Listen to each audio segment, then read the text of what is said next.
Madwar l-Ewropa kollha din il-ġimgħa bdew iċ-ċelebrazzjonijiet marbuta mal-20 anniversarju mit-twaqqif tas-suq waħdini bit-tnedija uffiċjali ssir f'attività organizzata fil-Parlament Ewropew bil-parteċipazzjoni wkoll tal-Kummissjoni Ewropea. Is-suq waħdini 20 sena wara twaqqif tiegħu huwa aċċessibbli għal aktar minn 500 miljun persuna f'27 stat membru tal-Unjoni Ewropea. Il-Kummissarju Ewropew Michel Barnier qal li s-suq waħdini biddel il-mod kif jgħixu ċittadini Ewropej jaħdmu, jivvjaġġaw u jistudjaw. Fl-istess waqt ħoloq aktar opportunitajiet għan negozji fl-Ewropa u opportunitajiet ta' xogħol għaċ-ċittadini.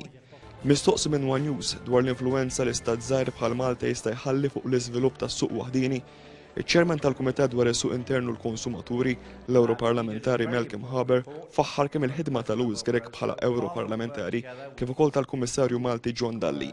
Qal li dawn qed ikunu protagonisti madwar il-mejda tad-diskussjoni fejn qed iwasslu l-argument ta' Malta favur ekonomija bbażata fuq in-negozji żgħar. Louis Grech f'konferenza bit-tema flimkien għal tkabbir ġdid qal li s-suq waħdin intern kisser il-barrieri mentali li nħolqu matul is-snin u kien kruċjali biex il-konsumaturi jkollhom għażla vasta u prodotti ta' kwalità. Il-messaġġ prinċipali tiegħi fatti kien li jekk irridu li veru jkun hemm relaunch tas-suq komuni, is-suq wieħed. Irridu bil-fors inġibu lura l-fiduċja taċ-ċittadini ordinari, iċ-ċittadini mhux organizzati lura għas-suq komuni. Min-naħa tiegħu il-Kummissarju Malti John Dalli li pparteċipa fl-istess sessjoni ma' Louis Grech qal li dawk li qed ifasslu l-politika jeħtieġ li jifhmu kif qegħdin jaġixxu n-nies, jikkomunikaw b'mod effettiv u jinvolvu ċ-ċittadini f'dan il-proċess.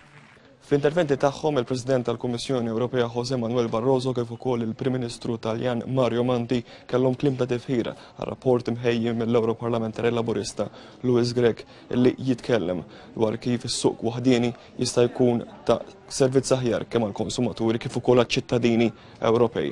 Jonathan Attar tal-One News minn Brussell.